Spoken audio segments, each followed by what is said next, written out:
Hello everyone, my self उत्तम सिंह चौधरी और आज की क्लास में अपन पढ़ेंगे लाइफ प्रोसेसेस। देखिए, अभी तक अपन ने इस चैप्टर में पढ़ा है न्यूट्रिशन, रेस्पिरेशन एंड ट्रांसपोर्टेशन। आज तक के लेक्चर्स में अपन ने कवर कर लिया न्यूट्रिशन अपन ने पढ़ा, रेस्पिरेशन अपन ने पढ़ा और एक ट्रांसपोर्टेशन।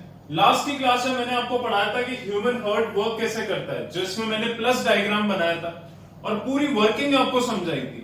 होप सो वो वर्किंग आपने अपनी लैंग्वेज में लिखी होगी, जैसे पॉइंट्स में मैंने आपको एक्सप्लेन करी ना। उसमें कुछ क्वेश्चंस इंपॉर्टेंट बताए थे मैंने आपको। पहला क्वेश्चन जिसमें आता है कि why the size of ventricle is larger than the auricles, कि वेंट्रिकल्स की साइज लार्जर क्यों होती है। ये क्वेश्चन मैंने आपको बताया था क्योंकि ventricle has to pump the blood to each and every part of the body, that's why the ventricles are larger in size as compared to the auricles, because auricles are also receiving chambers। फिर मैंने एक question आपको बताया था कि why the left side of the heart is slightly larger than the right part, because the left part has to pump the blood to all parts of the body, whereas the right side has to pump the blood to the lungs only, which is near to the heart, which is present near to the heart। That's why the left portion is slightly larger than the right portion। फिर मैंने आपको पढ़ाया था कि why double circulation is necessary और why it is necessary to separate oxygenated and deoxygenated blood, जिसका answer अपन ने पढ़ा था to maintain a constant body temperature double circulation is necessary, और सेकंड पढ़ा था to meet the high energy requirements in the human beings the double circulation is necessary or it is necessary to separate oxygenated and deoxygenated blood। आज का topic अपना आता है excretion. देखिए, last topic excretion क्या है, एक्सक्रीशन का क्या मतलब है, ये प्रोसेस क्या होता है। देखिए, अपन ने न्यूट्रिशन करके फूड इंगल्फ कर लिया, इनटेक कर लिया, उस फूड से एनर्जी प्रोड्यूस कर ली, उस एनर्जी को बॉडी के ईच एंड एवरी पार्ट में ट्रांसपोर्टेशन कर दिया। अब जब वो एनर्जी प्रोड्यूस हुई थी तब बॉडी में कुछ वेस्ट सब्सटेंस भी प्रोड्यूस हुए थे। देखिए क्या होता है, आज अपनी बॉडी के लिए ग्लूकोज यूजफुल है, ऑक्सीजन यूजफुल है, CO2 यूजफुल नहीं है। बॉडी में अमोनिया जो प्रेजेंट है, आज अपन फूड प्लांट्स को कंज्यूम करते हैं, प्लांट फूड खाते हैं अपन, वेजिटेरियन फूड भी खा रहे हैं। प्लांट्स के अंदर अमोनिया होता है, पर अमोनिया का अपनी बॉडी में कोई यूज नहीं है, सो इसको बॉडी से रिमूव आउट करना जरूरी हो। ये बॉडी में वेस्ट मटेरियल टॉक्सिक का काम करते हैं, यानी टॉक्सिक को हिंदी में कहते हैं जहरीला। तो बॉडी में टॉक्सिक सब्सटेंस का काम करते हैं ये वेस्ट प्रोडक्ट्स, इनका बॉडी में रिमूव होना बहुत जरूरी है। दूसरा, एक्सक्रीशन, इन वेस्ट प्रोडक्ट्स को रिमूव करके बॉडी में एक बैलेंस बन जाता है केमिकल्स के और फ्लूइड्स के बीच में। अपनी बॉडी में बहुत सारे केमिकल्स हैं, उनके बीच में बैलेंस बनना जरूरी है। अगर किसी केमिकल का कॉन्सेंट्रेशन बहुत ज्यादा हो गया तो वो बॉडी में बहुत सारी डिजीज कर देगा, बिल्कुल कम हो गया तो भी प्रॉब्लम्स क्रिएट हो जाएगी। सो ये एक बैलेंस्ड में, एक इक्विलिब्रियम में रहना जरूरी है। दैट्स व्हाई एक्सक्रीशन वो प्रोसेस है जो ये इंश्योर करता है कि बॉडी में जो केमिकल्स हैं, जो फ्लूइड्स हैं, जो सॉल्ट्स हैं, उनका एक बैलेंस बना रहे, वो एक प्रोपोर्शन में बॉडी में प्रेजेंट रहे जितने नीडेड है। तो excretion is the process of the removal of the waste products. अब ये वेस्ट प्रोडक्ट्स क्या क्या होंगे, अमोनिया, यूरिया, यूरिक एसिड, जिसका बॉडी में कोई यूज नहीं है। So the process of the removal of the nitrogenous waste from the body like ammonia, urea and uric acid, so to maintain a balance of chemicals, salts and pigments in the body, this process is called as excretion। बोले clear है? Excretion की definition clear ना। अगला, तो human excretory system का diagram कैसा होता है। देखिए, अपनी बॉडी में एक्सक्रीशन का जो सबसे मेन रोल प्ले करता है that is the kidney. Kidney के साथ यूरेटर, यूरिनरी ब्लैडर, यूरेथ्रा, ये सब काम करते हैं। अपनी बॉडी से वेस्ट रिमूव होता है, एक तो सॉलिड फॉर्म में, जो मैंने आपको न्यूट्रिशन में पढ़ा दिया था, फ्रॉम द एनस। सेकंड होता है through the urine, and third होता है बॉडी से स्वेट की फॉर्म में। तो ये तरीके होते हैं बॉडी से वेस्ट रिमूव होने के। प्लांट्स का भी मैं आपको बाद में पढ़ाऊंगा, तो पहले देख लेते हैं अपन ह्यूमन एक्सक्रीटरी सिस्टम।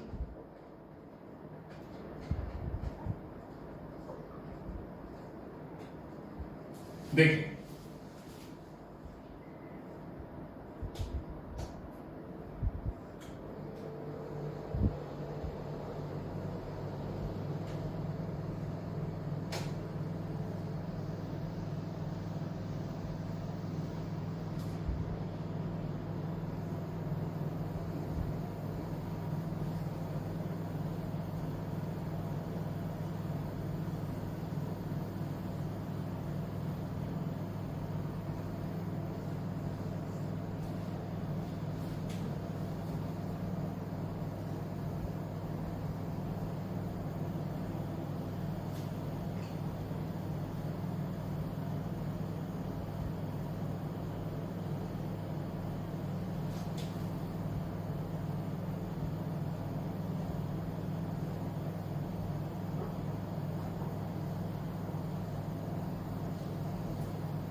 देखिए ये डायग्राम होता है ह्यूमन एक्सक्रीटरी सिस्टम का। इसे कहा जाता है रेनल आर्टरी। क्या कहा जाता है? सबसे पहले आता है रेनल आर्टरी, यानी जहां से आर्टरी से जो ब्लड आ रहा है, यानी ऑर्टा है ये ऑर्टा।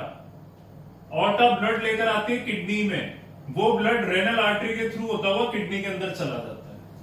ये है वेना कावा जो ब्लड को लेकर जा रही है, वेना कावा। इसे क्या कहेंगे? Renal vein. क्या कहेंगे? Renal vein. सो आर्टरी का काम होता है, रेनल आर्टरी का ब्लड किडनी में ले जाना, और रेनल वेन का काम होता है प्योर ब्लड को वापस किडनी से ले जाना। ह्यूमन बॉडी में किडनी प्रेजेंट होती है, so this is a bean shaped kidney.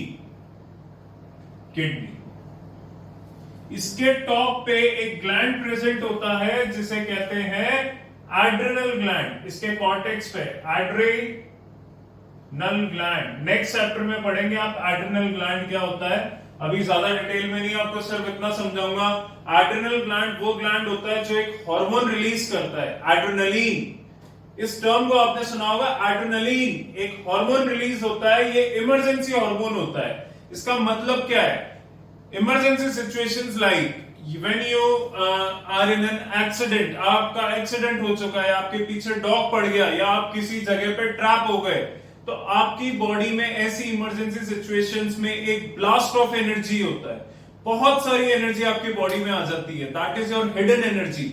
सो वो एनर्जी आती है एड्रेनलिन हार्मोन की रिलीज होने की वजह से। क्या होता है? जब एड्रेनलिन रिलीज होता है तो आपकी बॉडी का हार्ट रेट बढ़ जाता है, आपकी ब्रीथिंग रेट बढ़ जाती है, आपकी बॉडी का मेटाबॉलिज्म फास्ट हो जाता है, जिससे आपकी बॉडी में बहुत सारी एनर्जी प्रोड्यूस होती है और आप उस इमरजेंसी सिचुएशन को कोप अप कर पाते हैं। सो वो जो हार्मोन होता है एड्रेनलिन इमरजेंसी हार्मोन, वो इस एड्रेनल ग्लैंड से निकलता है और ये किडनी के टॉप पे प्रेजेंट होता है ना।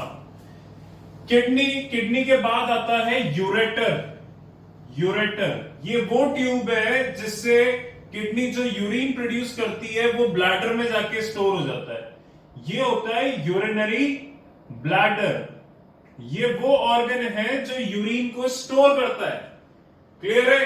और इसके बाद आता है urethra. Urethra is a tube. ये वो ट्यूब है जिसके थ्रू यूरिन बॉडी से रिमूव आउट होता है। बोलिए क्लियर है क्या? ये होता है ह्यूमन एक्सक्रीटरी सिस्टम का डायग्राम। देखिए होता क्या है, ऑर्टा इम्प्योर ब्लड को, इम्प्योर मींस ऑर्टा ब्लड को लेकर आती है, वो ब्लड जिसके अंदर वेस्ट प्रोडक्ट्स प्रेजेंट है, वो किडनी में गया वो ब्लड। उसके बाद sorry this is the renal vein, this one, this is also. So aorta के थ्रू दोनों किडनी में ब्लड गया, रेनल आर्टरी के थ्रू, फिर उस ब्लड को किडनी ने प्यूरिफाई करा, उस ब्लड में से वेस्ट प्रोडक्ट्स को रिमूव करा। यानी क्या होता है, ब्लड में एक तो वाटर प्रेजेंट होता है एक्सेस, अगर मान लीजिए वाटर है, नाइट्रोजनस वेस्ट है, उसमें ब्लड में वेस्ट और यूजफुल दोनों सब्सटेंस प्रेजेंट है। किडनी का काम है वेस्ट प्रोडक्ट्स को अलग करना। अगर ज्यादा वाटर प्रेजेंट है किडनी के ब्लड के अंदर, ज्यादा अमाउंट ऑफ वाटर है, तो एक्सेस वाटर को भी रिमूव करना। देखिए अपनी बॉडी में अगर एक्सेस वाटर प्रेजेंट होगा तो भी वो अपने बॉडी के लिए हार्मफुल है, तो उसको भी बैलेंस करना किडनी का काम है। तो एक्सेस वाटर भी वो रिमूव कर देती है, उसके बाद वो ब्लड प्योर हो जाता है और प्योर ब्लड इस वेना कावा के थ्रू होता हुआ बॉडी में वापस चला जाता है। बोले क्लियर है क्या? There are two bean shaped kidneys. अब ह्यूमन एक्सक्रीटरी सिस्टम में सबसे पहले आपको पढ़ना पड़ता है किडनी, दूसरा यूरेटर, तीसरा यूरिनरी ब्लैडर और फोर्थ वन इज यूरेथ्रा। देखिए एक्चुअल में आपको यहां पढ़ना क्या है, kidney. So kidney is a bean shaped, bean shape, ये बीन शेप है, राजमा की शेप है ये। This is a bean shaped organ present on the both side of the back side of the abdominal cavity. अपने abdominal cavity के back side पे present होती है, अपना जो स्पाइनल कॉर्ड होता है उसके जस्ट साइड में प्रेजेंट होते हैं on the lower back abdomen. Clear है?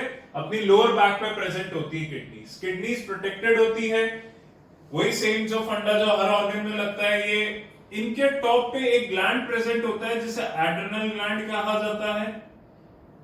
किडनी के अंदर एक छोटी सी यूनिट और प्रेजेंट होती है, 1 मिलियन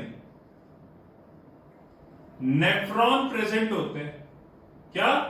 NEPHRON, नेफ्रॉन। इसे फिजियोलॉजिकल यूनिट कहा जाता है ऑफ किडनी। यानी किडनी के अंदर इन नेफ्रॉन्स का काम है ब्लड को प्यूरिफाई करना, और ईच किडनी में 1 मिलियन ऑफ नेफ्रॉन्स प्रेजेंट होते हैं। Is that clear?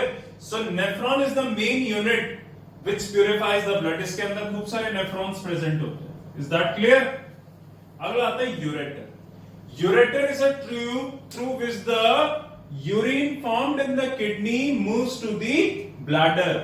यानी यूरेटर वो ट्यूब है जिसके थ्रू जो यूरिन प्रोड्यूस होता है किडनी में, वो ब्लैडर में जाके स्टोर हो जाता है। Bladder is an organ, urinary bladder is an organ which is capable of expanding. यानी ब्लैडर वो ऑर्गन है जिसमें यूरिन स्टोर होता है और ये अपने साइज से ज्यादा एक्सपैंड हो सकता है उस यूरिन को स्टोर करने के लिए। Is that clear? एंड जब इसकी कैपेसिटी फुल हो जाती है ब्लैडर की, it gives signal to the brain and brain controls that urine has to be expelled out or passed out from the body. Is that clear? So ये bladder होता है which stores the urine.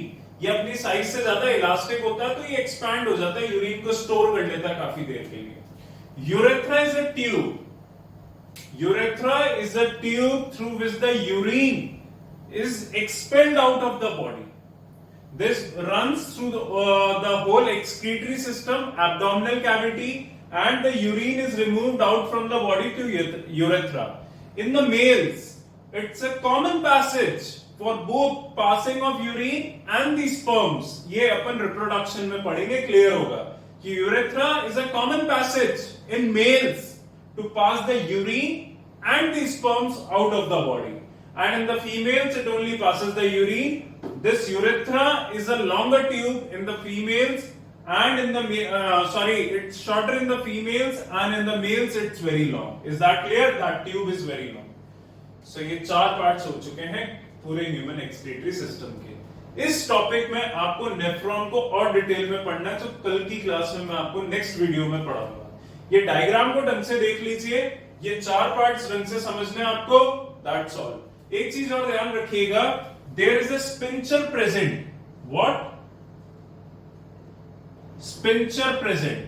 There is a sphincter on the end of the bladder. ये sphincter का काम होता है, ये stop रहता है, जैसे ब्रेन इसको सिग्नल देता है that sphincter opens and the urine is passed out from the expelled out from the body. Otherwise ये स्पिंचर क्लोज रहता है। स्पिंचर क्लोज रहने की वजह से the urine is remains in that bladder, यानी कितना भी एक्सपैंड हो जाए यूरिन इसी के अंदर रहेगा। ब्रेन जब इसको सिग्नल देगा that sphincter will open and the urine will be passed out from the body. This is responsible for the storage of urine inside the bladder. Is that clear? इसका एक screenshot ले लें, copy में diagram जरूर बनाइएगा और इन चारों के बारे में लिखिएगा। और भी डिटेल में जो पीडीएफ भेजूंगा उसके बारे में, इन चारों के बारे में पढ़िए, इसको देख लो एक बार।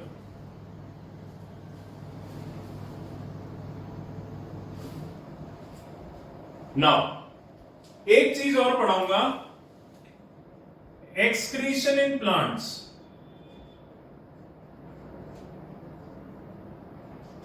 प्लांट्स में सबसे पहले तो एक्सक्रीशन होता है ऑक्सीजन गैस का डे टाइम में।